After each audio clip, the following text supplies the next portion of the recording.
Hello, everyone. Today, I have an amazing story for you. It's not just for your listening practice, but also to inspire you. The story is called Nothing is Free, and it will show you that hard work and determination can change lives. There was a young man named Leo, 20 years old, living in a small, quiet town surrounded by mountains. Leo had big dreams. He wanted to own a chain of restaurants and become a successful entrepreneur. But life wasn't easy for him. Leo's family was struggling financially. His father, Mark, was a mechanic, and his mother, Claire, cleaned houses to make ends meet. Leo's younger sister, Sophie, was just 10 and looked up to him as her hero. One cold evening, Leo sat outside his small house, staring at the stars. He whispered to himself, "I want to give my family a better life, but how do I start when we barely have enough to survive?" The next day, Leo shared his dreams with his father. Mark sighed and said, "Leo, dreams are not free. If you want something, you have to fight for it. Start with what you have, even if it's small." Leo thought deeply about his father's words. Then, an idea struck him. He noticed that in his town, people loved fresh bread but had to travel to a bakery far away. He decided to start selling fresh bread locally. But there was a problem. Leo had no money to buy the bread. He decided to take a chance and approach the bakery's owner, Mr. Anderson. Leo walked miles to meet Mr. Anderson, a grumpy old man who rarely trusted anyone. With confidence, Leo said, "Mr. Anderson, I want to sell your bread in my town, but I don't have money to buy it up front. Can you trust me? For 1 week I will sell the bread, return your money, and keep a small profit." Mr. Anderson raised an eyebrow. "And why should I trust you, young man?" he asked. Leo replied firmly, "Because I am determined, and I will work hard to prove myself." After a long pause, Mr. Anderson said, "All right, I'll give you bread for 1 week. If you fail to pay me back, don't bother coming here again." Leo was thrilled. Early the next morning, he carried the bread back to his town and set up a small stand near the park. He greeted every passerby with energy and a smile, saying, "Fresh bread. Warm and delicious." At first, people were hesitant. They didn't know if the bread was good. But Leo offered free samples and soon had his first customer. By the end of the day, he had sold all the bread and made a small profit. That evening, he returned to Mr. Anderson and paid him back. The old man nodded and said, "You kept your word. Come back tomorrow." From then on, Leo worked tirelessly. He woke up at 4 a.m., walked to the bakery, carried bread to his town, and sold it with passion. After 2 months, he had saved enough money to buy a small cart, making it easier to transport more bread. One day, a customer suggested, "Leo, why don't you bake your own bread? You're good at selling, but if you bake, you'll make more profit."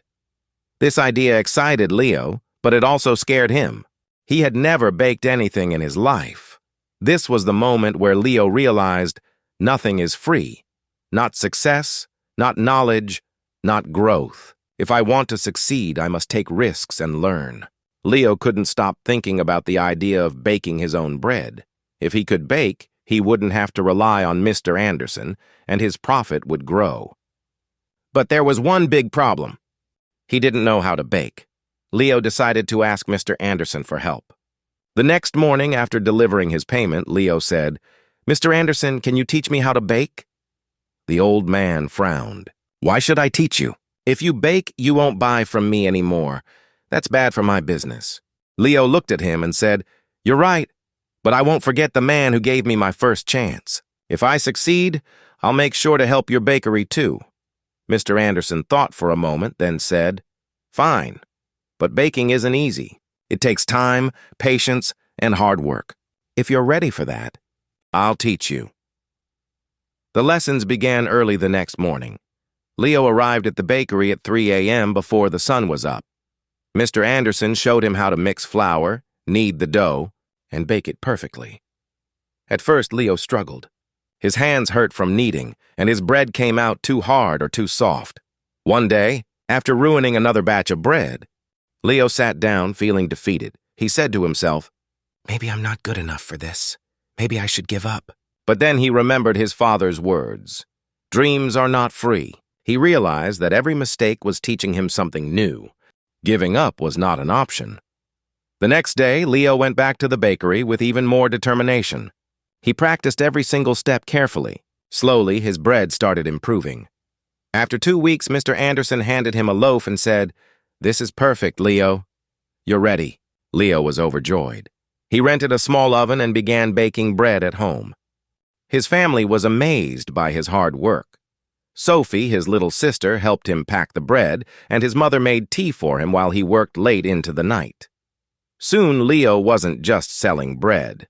He started making cookies and pastries, too. People in the town loved his products. They said, "Leo's bread tastes better than anything we've had before." But success wasn't easy. One day, a new bakery opened in the town, run by a young man named Eric. Eric had a big, fancy shop with colorful signs and decorations. People were curious and started buying from him instead. Leo noticed his sales dropping. He felt scared. What if he lost everything he worked so hard for? But instead of panicking, Leo decided to improve. He listened to his customers and asked, "What do you like about Eric's bakery? What can I do better?" Some said Eric's shop looks clean and pretty. Others said his cakes have beautiful designs. Leo realized he needed to grow, not just as a baker, but as a businessman using his savings. Leo painted his cart, added bright decorations, and started offering free samples of his new pastries. He even learned how to decorate cakes by watching videos in the library. Slowly, customers returned to him. One evening, an elderly woman came to Leo and said, "I've seen many young men give up when times get hard, but you didn't. That's why we trust you." Her words filled Leo with pride. Months passed, and Leo's business grew. He saved enough money to rent a small shop. It wasn't as big as Eric's, but it was warm and welcoming.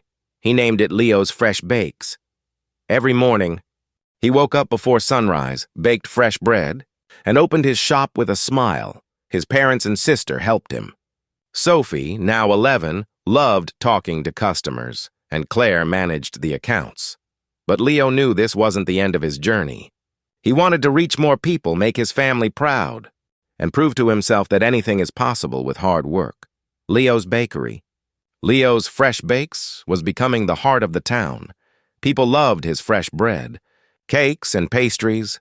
Business was growing, and his family was proud of him. But life wasn't done testing Leo. One stormy night, as Leo was closing his shop, he noticed smoke coming from the bakery. He rushed inside and saw that a small fire had started near the oven. He quickly grabbed water and managed to stop the flames, but much of his equipment was damaged. The next morning, when the townspeople heard about the fire, they came to check on him. Some said, "Oh no, what will Leo do now?" Others whispered, "Maybe this is the end for him." Leo felt heartbroken but not defeated.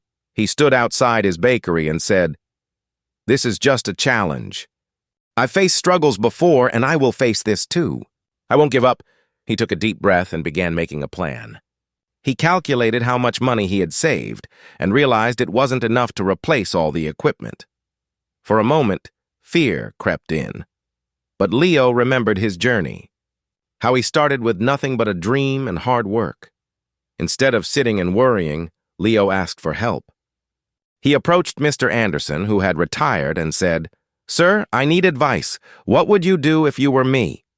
Mr. Anderson smiled and said, "Leo, you already know the answer. You've taught yourself that nothing is free. Work harder, believe in yourself, and people will believe in you too." Inspired, Leo decided to rebuild. He didn't wait for someone to rescue him. He started baking at home again with the little equipment he had left. He told his customers, "I won't let you down. I'll keep serving you, even if it's just a small amount for now." The townspeople admired his courage. Many of them started helping him. Some donated ingredients, others gave small amounts of money, and a few offered their time to help him clean and repair the bakery. Leo realized something important. When you work hard and never give up, people notice. They want to help someone who helps themselves. After months of hard work, Leo reopened his bakery. It was better than ever. He painted the walls, added new decorations, and even introduced new items like cupcakes and muffins. His customers were overjoyed. On the day of the grand reopening, the town's mayor came and said, "Leo, you are a true inspiration. You've